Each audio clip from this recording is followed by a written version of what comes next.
Depoimentos dos ex-alunos. A Karen Viviane de Lima Soares disse o seguinte: super recomendo suas aulas. Conteúdo e domínio do assunto na ponta da língua e bem esclarecedor. Slides enriquecidos de conteúdos. Perfeito. A Ellen Cristina Pereira da Silva falou o seguinte: ótimo curso, de fácil entendimento e com boa didática. Informações pertinentes que farão diferença no cotidiano. Seja bem-vindo, seja bem-vinda à aula 3 do curso Agente de Melhoria. Antes de a gente começar a aula 3, vamos dar uma recapitulada do que foi estudado na aula 2. Bom, na aula 2 estudamos sobre análise de variáveis. Então, estudamos que a variação é inerente a todos os processos. Então, a variação faz parte da nossa vida, do nosso dia a dia. Em seguida, estudamos sobre média e mediana. E aí a gente estudou que a mediana ela não é influenciada por valores extremos. Já a média é extremamente sensível. Imagina comigo a seguinte situação. Eu, você e mais 8 amigos seus vamos fazer um churrasco. E aí, a gente no churrasco, a gente está batendo um papo discutindo sobre a renda média anual de cada um. E aí a gente faz aí uma brincadeira e faz a soma e tira a média. E aí a gente tira a média e descobre que a média de rendimento anual é 50 mil reais do grupo. E, por coincidência, a mediana também é 50 mil reais do grupo. E aí, nisso, chega mais uma pessoa e se junta ao nosso grupo. Essa pessoa nada mais é do que o Bill Gates. Então, agora nós estamos em 11 pessoas e não mais em 10. 11 pessoas, a gente vai lá e atualiza, então, a nossa discussão com relação à renda média e mediana anual. E aí, a gente inclui o Bill Gates e a nossa renda média anual pula de 50 mil reais por ano para 300 milhões de reais por ano. Ou seja, graças à média aritmética, a gente acaba de ficar milionário. Só que não. Quanto a média oscilou, a média pulou de 50 mil para 300 milhões, a mediana se permaneceu a mesma. A mediana continua com 50 mil reais ano. Então, essa é uma brincadeira para te mostrar que a média é extremamente sensível a qualquer valores em um conjunto de dados. Já a mediana não.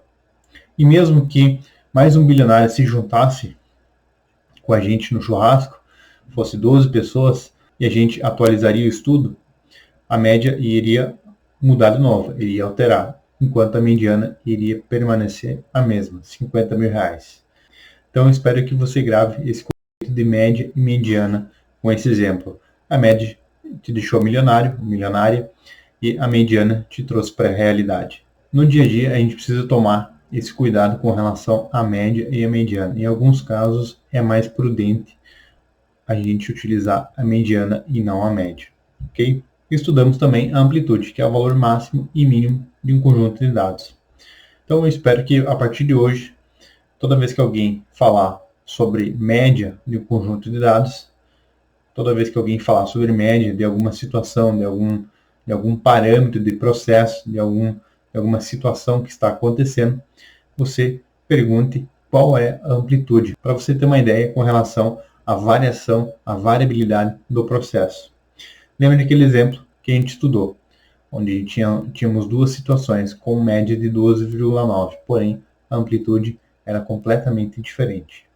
Na sequência, estudamos sobre gráfico de tendência, onde estudamos sobre causa comum, causa especial, e aí causa comum são causas naturais do processo, a oscilação natural do processo, e causa especial é quando algo está acontecendo. Lembrando que nem toda causa especial é ruim.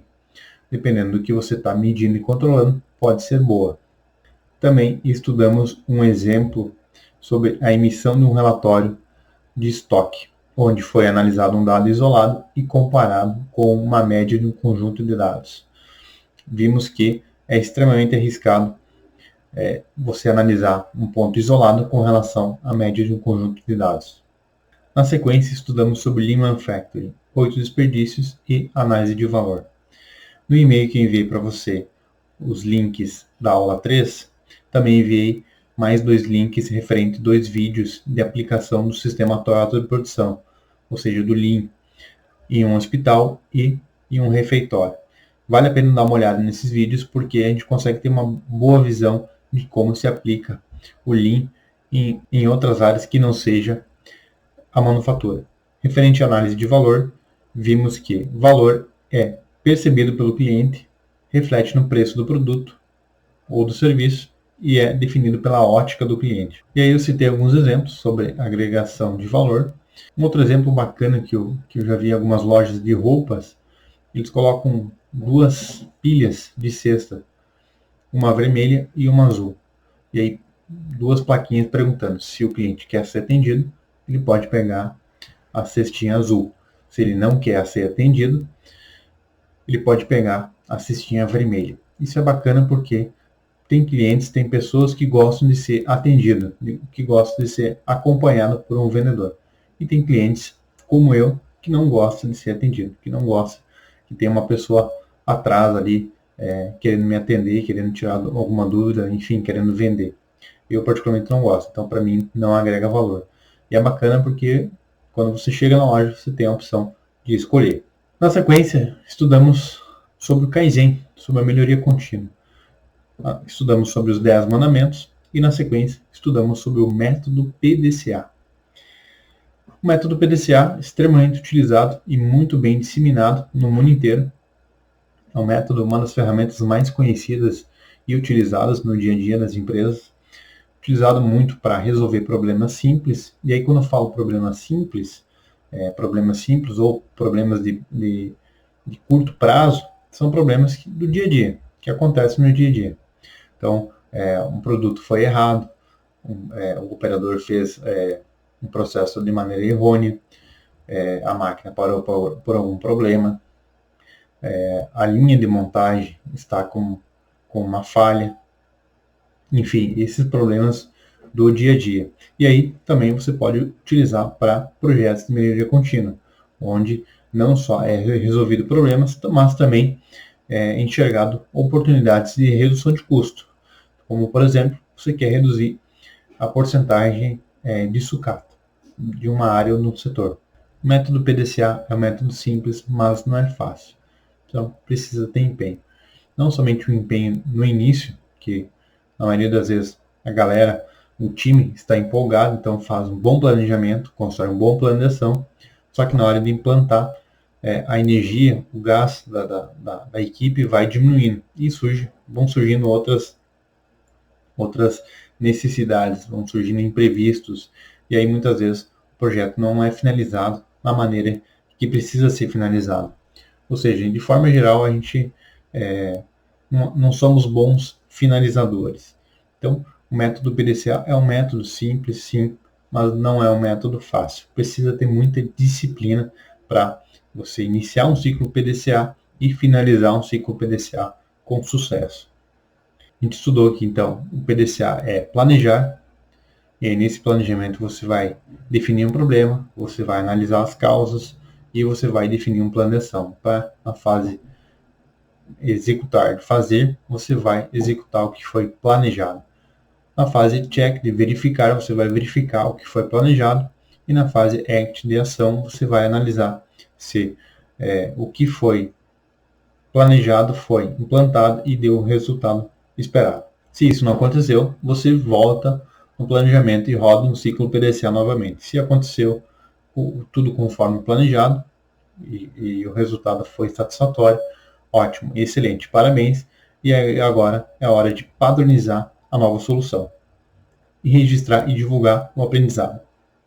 Vamos para a aula 3, onde você vai aprender outras ferramentas. Matriz GUT. GUT significa gravidade, urgência e tendência. A matriz GUT pode auxiliar na tomada de decisão referente às prioridades das mudanças necessárias. Então, quando você tem várias soluções, ou seja, várias mudanças para ser implantadas, você não consegue implantar tudo na mesma hora, no mesmo tempo. Então você precisa priorizar. E a matriz Gucci vai te auxiliar nessa tomada de decisão. A matriz Gucci também pode ser utilizada na fase Analyze. A fase Analyze é a fase do roteiro de make, para priorizar a busca e análise das causas.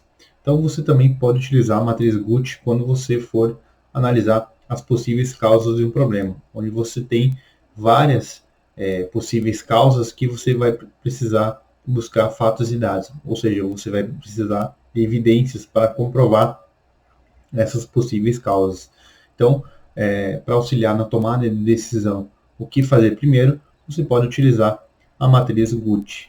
Definições. G de gravidade diz respeito ao custo, ao quanto se perderia pelo fato de não melhorar ou otimizar determinado processo de trabalho, ou adotar determinadas medidas de inovação deste processo. O de urgência refere-se ao prazo necessário para implantar melhorias no processo, em que espaço de tempo o processo deve ser melhorado ou otimizado, sob o risco de causar danos. E T de tendência refere-se à inclinação do processo em piorar, o grau de propensão em tornar-se problemático ou em agravar sua situação.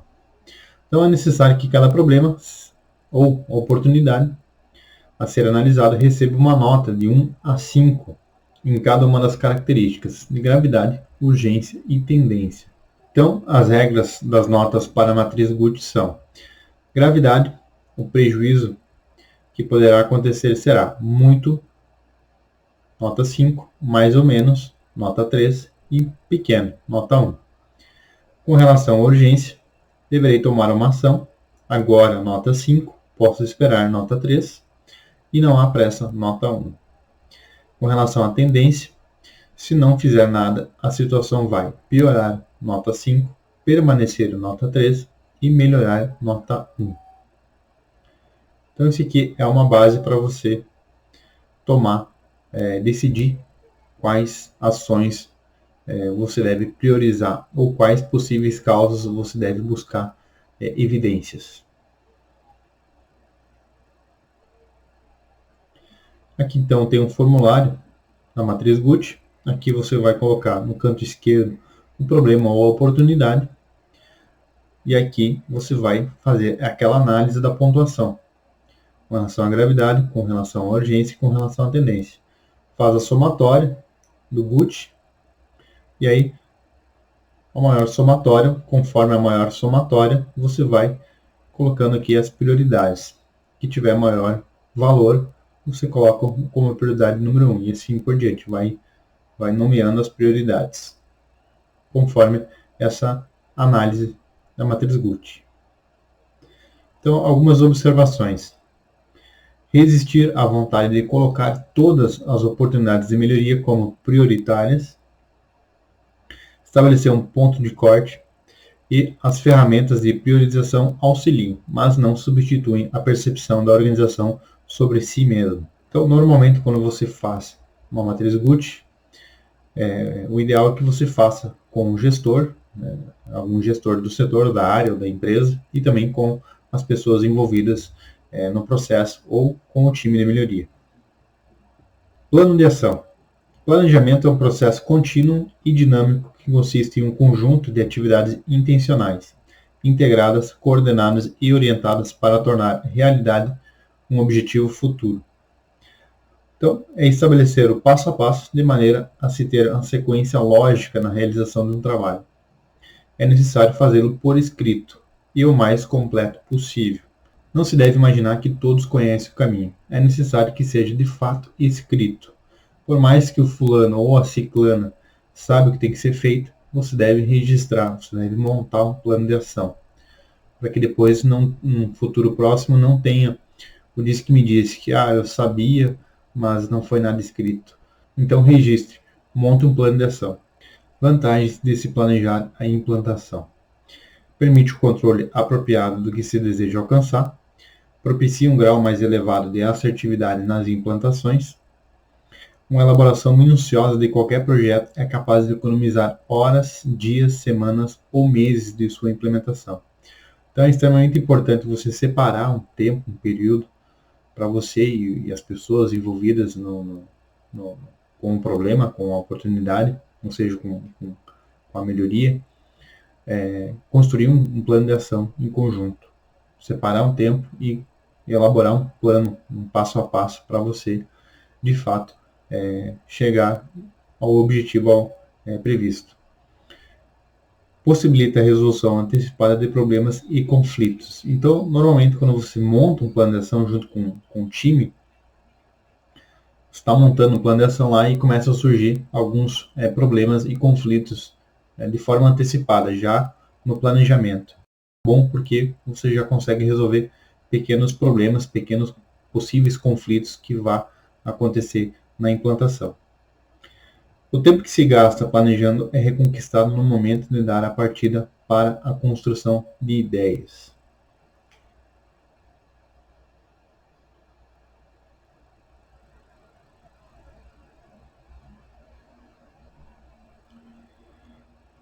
Plano de ação, ferramenta 5W2H. Plano de implementação deve ser documentado de forma que toda a equipe saiba quais atividades devem ser realizadas para que as mudanças ocorram e sejam controladas. Então, a documentação pode ser escrita, feita em uma planilha ou em outras ferramentas. O 5W2H apresenta 7 informações que ajudam a organizar as atividades. Uma boa prática é colocar as atividades já em ordem cronológica, e sempre que for finalizada, pode ser marcado como tal. Não é necessário forçar o preenchimento de todas as colunas, apenas as que mais importarem e forem capazes de ser preenchidas. Exemplo: por muitas vezes não é possível ou demandaria muito tempo analisar o custo de uma atividade. A ideia é simplificar e deixar claras as responsabilidades de cada pessoa responsável por uma atividade, e não complicar e gastar muito tempo pensando na melhor maneira de preencher a tabela. Tem um detalhe bem importante nessas situações. Quando você tem uma tabela, um plano de ação 5W2H, e por algum motivo um campo não vai ser preenchido, você deve colocar alguma informação com relação ao não preenchimento. Então, por exemplo, dá um risco, você colocar MA, que seria não aplicável, você colocar um X, ou você colocar uma estrelinha, um asterisco, enfim, você preencher aquele campo, porque se você não preencher, você vai dar o benefício da dúvida para a pessoa que analisar aquele plano de ação. E ela vai olhar aquele campo e vai ficar na dúvida se foi esquecido de preencher ou se não se aplica. Então, o ideal é você riscar o campo, não deixar ele em branco. É mais ou menos como cheque, né? Se você é da época do cheque, não preenchia o cheque, você não deixava nenhum campo em branco, né? Eu lembro que assim que eu fiz 18 anos e abri uma conta bancária, eu pedi um cheque lá, um talão de cheque. E, achava o máximo naquela época, né? Porque aí tinha cheque lá e aí me falaram, tu tem que tomar um cuidado para preencher todos os campos lá, para não deixar nada em branco. A lógica é mais ou menos essa. Você deve preencher todos os campos, não deve deixar nenhum em branco, tá? Por mais que você não vai preencher porque vai demandar muito tempo, ou você não tem informação, ou você não tem acesso à informação, que é muito comum acontecer nas empresas com relação a custo, né? A pessoa não tem acesso ao custo, e aí então você não deixa em branco. Você coloca aí uma estrelinha, um X, alguma informação com relação ao não preenchimento, ok? Quando você tem pequenos problemas do dia a dia, muitas vezes o plano de ação 5W2H é um plano muito complexo, muito grande para você preencher, ou quando você vai utilizar um plano de ação 5W2H, muitos campos vão ficar em brancos. Então, eu sempre indico para você utilizar um plano de ação chamado 3Q, que são o que, quando e como. O que precisa ser feito, como precisa ser feito e quando. O que, como e quando. Então, é um plano de ação rápido, simples e que muitas vezes a gente precisa gerar ele no dia a dia, porque é muito mais rápido e simplifica e agiliza a resolução de algum problema. Porque muitas vezes tem um plano de ação a 5W2H e tu cria todo aquele plano, as 7 colunas, né, do 5W2H para preencher muitas vezes pequenas informações que um plano de ação mais curto, mais enxuto, já agiliza e facilita bastante. Ok? Os planos de ação necessitam ser estruturados, procurando permitir a identificação de forma rápida e eficaz dos elementos indispensáveis para a implementação de um projeto ou de ações. Então, o 5W2H significa What, o que será feito, as etapas. Why, por que será feita, a justificativa. Where, onde será feito, o local. When, quando será feito, o prazo. Who, por quem será feito, o responsável. How, como será feito, ou seja, qual o método que vai ser utilizado. E how much, quanto custará fazer, o custo. Muitas vezes os funcionários, os colaboradores não têm acesso ao custo da empresa. E aí, nesses casos, você tem duas opções. Ou não preencher, e aí, né, não deixar o campo em branco. Coloca lá um X, um asterisco, um NA. E a outra opção seria você colocar, em vez do custo monetário, financeiro, você coloca o tempo. O tempo da atividade. O tempo em horas, minutos, enfim, ou em dias. Ok? Então aqui tem um breve resuminho do 5W2H. Então, primeiro W, você vai listar as atividades estabelecidas, que é o que? What, o que? Liste as atividades estabelecidas. Who, quem? Definir os responsáveis. When, quando? Definir os prazos para as atividades. Why, justificar. Why é o porquê. Justificar a necessidade das atividades. Where é o local. Definir o local da atividade. How, descrever como a atividade será realizada. E how much, calcular o investimento necessário. Então, muitas vezes esse investimento necessário não precisa ser monetário, se você não tiver acesso ao custo. Você pode colocar em termos de tempo, horas, minutos, dias. Gestão visual. A gestão visual desempenha um papel importante na manutenção e melhoria dos sistemas de produção e serviço. No Gemba é o lugar onde as coisas acontecem, é o lugar onde se agrega valor. No Gemba, irregularidades de todos os tipos surgem a cada dia. Só há duas situações possíveis. Ou o processo está sob controle, ou seja, está estável sobre causas comuns, ou não está. Os problemas devem ser visíveis no Gemba, ou seja, no local onde as coisas acontecem. Se o Gemba se a empresa manufatura, produz algum tipo de produto, o Gemba é a produção. Se você presta algum serviço, o Gemba é o local onde você está prestando esse serviço. Se não for possível detectar as irregularidades, ninguém poderá controlar o processo. O primeiro princípio da gestão visual é tornar os problemas visíveis.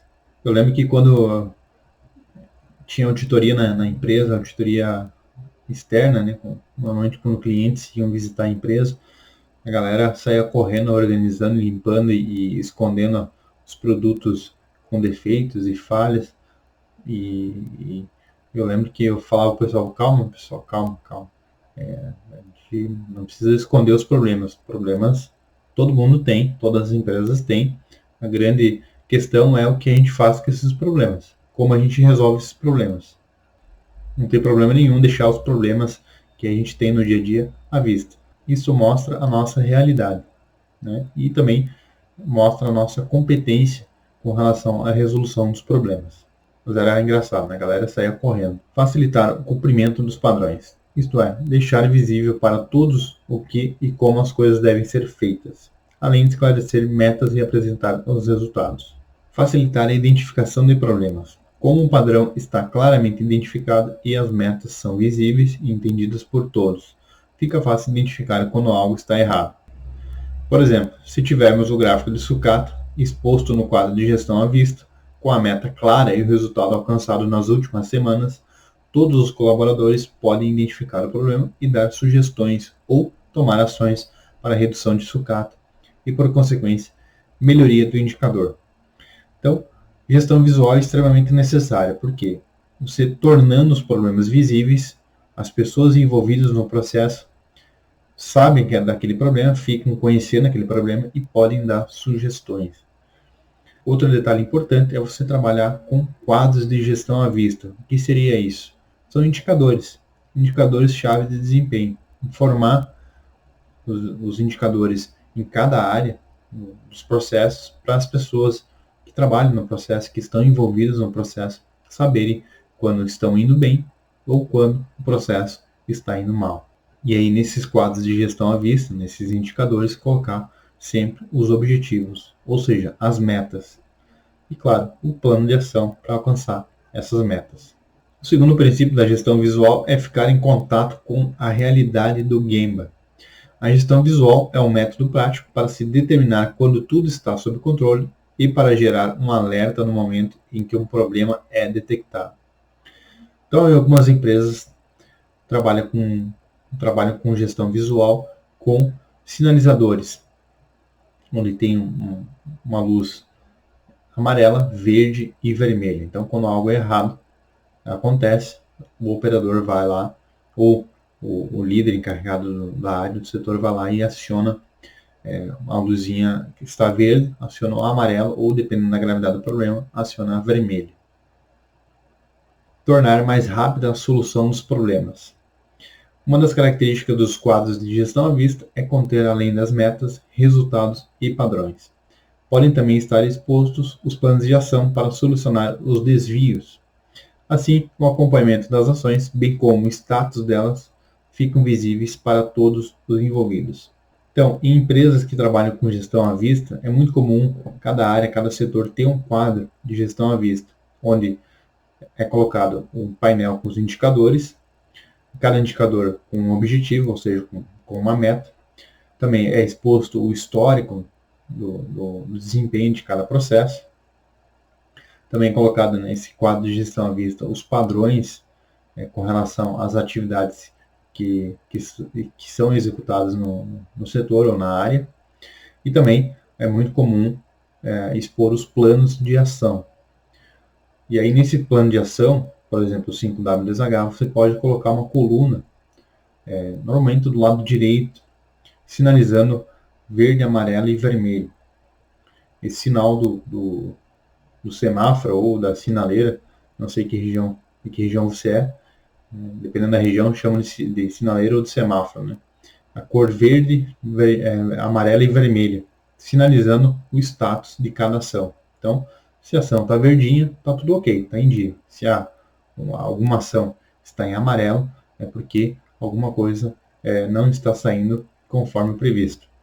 Se a ação, o plano de ação tem algum item, alguma ação em vermelho, é porque deu algum problema. Então fica claro, você consegue visualizar de longe. O terceiro princípio da gestão visual é definir as metas. Esse é um dos mais poderosos efeitos da gestão visual. Os números por si só não são suficientes para motivar as pessoas. Sem as metas, os números não sobrevivem. Então é extremamente importante quando você gerar indicadores de desempenho e informar isso para as pessoas, você definir e colocar metas ou objetivos a serem alcançados. As atividades de Kaizen se tornam importantes nas mentes das pessoas do Gemba à medida que elas percebem que suas atividades se relacionam com as estratégias corporativas e um senso de missão é transmitido. Então é extremamente importante você envolver as pessoas no processo, na resolução de problemas ou na resolução de uma oportunidade que foi enxergada, porque você envolvendo as pessoas, elas se sentem motivadas e engajadas, ou seja, elas se sentem parte daquele processo e percebem que as suas atividades, por mais simples que sejam, fazem parte da estratégia corporativa da empresa. A gestão visual ajuda a identificar problemas e destacar as discrepâncias entre as metas e as realidades atuais. Em outras palavras, é um meio para estabilizar o processo, bem como melhorá-lo. A gestão visual é uma poderosa ferramenta para motivar as pessoas do Gemba a atingirem as metas gerenciais. Ela oferece muitas oportunidades para trabalhadores reforçarem o próprio desempenho por meio da exibição das metas atingidas e os progressos realizados em direção aos objetivos. Então, quando você trabalha com gestão visual, além de você divulgar os indicadores de processo, os indicadores de desempenho, você divulga também o objetivo, ou seja, as metas a serem alcançadas. Na gestão visual, você deve tornar os problemas visíveis para que as pessoas que fazem parte do processo possam contribuir e ajudar de alguma forma para a resolução dos problemas e das oportunidades para cada vez mais melhorar continuamente. Transforme o seu local de trabalho em uma vitrine que qualquer um entenda à primeira vista. Em termos de qualidade, isso significa deixar os defeitos imediatamente evidentes. Em termos de quantidade, significa que o progresso ou atraso, medido em relação ao planejamento, fica imediatamente óbvio. Quando isso é feito, os problemas podem ser descobertos imediatamente e todos podem iniciar os planos de melhoria. Taishi Ono, um dos fundadores do sistema Toyota de produção. Trabalho padronizado. A gestão bem-sucedida das atividades cotidianas resume-se a um preceito: manter e melhorar os padrões. Isso significa não só adotar padrões tecnológicos, gerenciais e operacionais atuais, mas também a melhoria de processos correntes, a fim de elevar os padrões atuais a níveis mais elevados. Uma boa parte da variação dos processos pode ser evitada se, nas diversas linhas de produção, processos, turnos de trabalho, operadores e assim por diante, as tarefas forem executadas da mesma forma, isto é, se elas forem padronizadas. A padronização não é uma obrigação, e sim um consenso quanto à melhor forma de se executar uma atividade, de modo que os melhores resultados sejam alcançados. A padronização significa que é a melhor maneira de se fazer algo, até o momento. E aí, quando eu falo a melhor maneira, é com relação a custo, com relação à segurança, com relação à qualidade, eficiência e eficácia. Seguir os padrões é como dirigir um carro. O motorista deve seguir certas regras, assim como resultado ganha liberdade de ir para onde quiser. Da mesma forma, quando o funcionário segue padrões, o cliente fica satisfeito e a empresa prospera. A padronização é apenas o meio, o objetivo é a obtenção de melhores resultados. A padronização garante a permanência do domínio tecnológico, ou seja, o conhecimento do melhor procedimento e de como utilizá-lo fica registrado na empresa. A padronização deve ser vista dentro da empresa como algo que trará melhoria de qualidade, custo, cumprimento de prazo e segurança. É só a gente imaginar como seria alguns produtos ou serviços sem padronização. Então imagina voos comerciais sem uma padronização. É extremamente padronizado em nível de segurança e nível de qualidade os voos comerciais. Então, por mais que a pessoa voe todo dia, tem lá o seu padrão de cumprimento com relação à qualidade, com relação à segurança. Um outro exemplo de padronização seria os restaurantes fast food, como por exemplo McDonald's, Burger King e Subway. Então, o processo é extremamente padronizado. Uma dica de filme, se você não assistiu, Fome de Poder, mostra como surgiu o McDonald's. É bem bacana porque um dos sócios que criou o McDonald's era extremamente crítico com relação à padronização de processos. Um outro local que a gente vê muito padronização é nas empresas automobilísticas, as montadoras. O processo é extremamente padronizado. Para quê? Para garantir qualidade, segurança, confiabilidade. Padrões, características. Os padrões têm as seguintes características. Os padrões representam a melhor, mais fácil e mais segura maneira de se fazer um trabalho. Os padrões revelam muitos anos de sabedoria e know-how dos funcionários na realização de seu trabalho. Quando a gestão mantém e melhora um certo modo de fazer alguma coisa, certificando-se de que todos os trabalhadores em diferentes turnos seguem os mesmos procedimentos, os padrões tornam-se a mais eficiente, segura e econômica de se realizar alguma tarefa. Os padrões mostram a melhor forma de preservar o know-how e a expertise. Então, se um funcionário conhece a melhor maneira de fazer um trabalho e deixa de partilhar esse conhecimento, o seu know-how também desaparece. Somente por meio da padronização desse know-how na empresa é que ele permanece na empresa, independente das indas e vindas dos funcionários. Então, um dos indicadores que a gente consegue visualizar o nível de padronização de algum processo é quando trocam pessoas nos processos e o nível de qualidade se mantém. Os padrões fornecem uma maneira de medir o desempenho. Com padrões estabelecidos, os gestores podem avaliar o desempenho nas tarefas. Sem padrões, não há como fazer isso. Então, o padrão também é utilizado para comparação. Você tem um padrão e você compara com o desempenho atual do processo. Os padrões mostram a relação entre causa e efeito. Não ter padrões ou deixar de segui-los leva a irregularidades, variabilidade e desperdício. Por exemplo, vamos aplicar esse conceito ao paraquedismo. Então, quando as pessoas iniciam essa prática do esporte, depende do instrutor para dobrar paraquedas. E à medida que elas vão ganhando mais experiência, começam a dobrar o paraquedas sozinho. Antes de se tornarem paraquedistas de fato, as pessoas elas precisam aprender a dobrar um paraquedas sozinho. Então imagine a situação. Imagine que uma paraquedista tenha dobrado um paraquedas sozinha pela primeira vez e vá saltar no dia seguinte. Quantas vezes ela precisa dobrar o paraquedas antes de se convencer de que está tudo certo? A resposta é que ela precisa dobrar o paraquedas apenas uma vez. Por quê? Porque existe um padrão, existe uma maneira de dobrar o paraquedas, que hoje é a melhor, mais fácil e mais segura, refletindo a experiência de muitos milhares de paraquedistas e as consequências trágicas, ou seja, de várias tragédias que aconteceram ao longo do tempo. Cada vez que um paraquedas não abriu, isso deu origem a perguntas dolorosas, como: em que parte da nossa maneira de dobrar o paraquedas foi que erramos? Como podemos mudar e melhorar o processo para evitar a repetição? Quais são as consequências de não seguir os padrões para dobrar?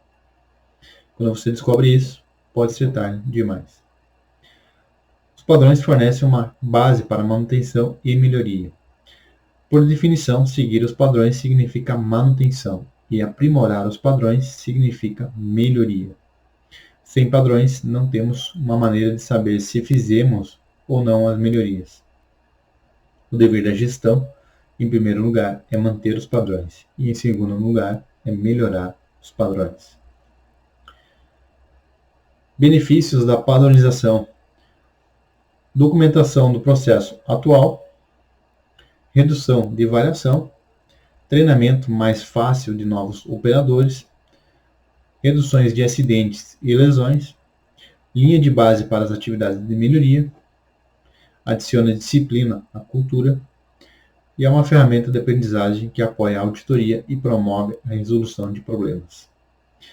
Características de um bom padrão: ter leitura fácil, estar sempre acessível, e aí entra a gestão visual, deve ser viável e fácil de obedecer, e a educação e o treinamento devem ser conduzidos de forma a satisfazer o objetivo que o operador seja o mais competente do mundo em sua função.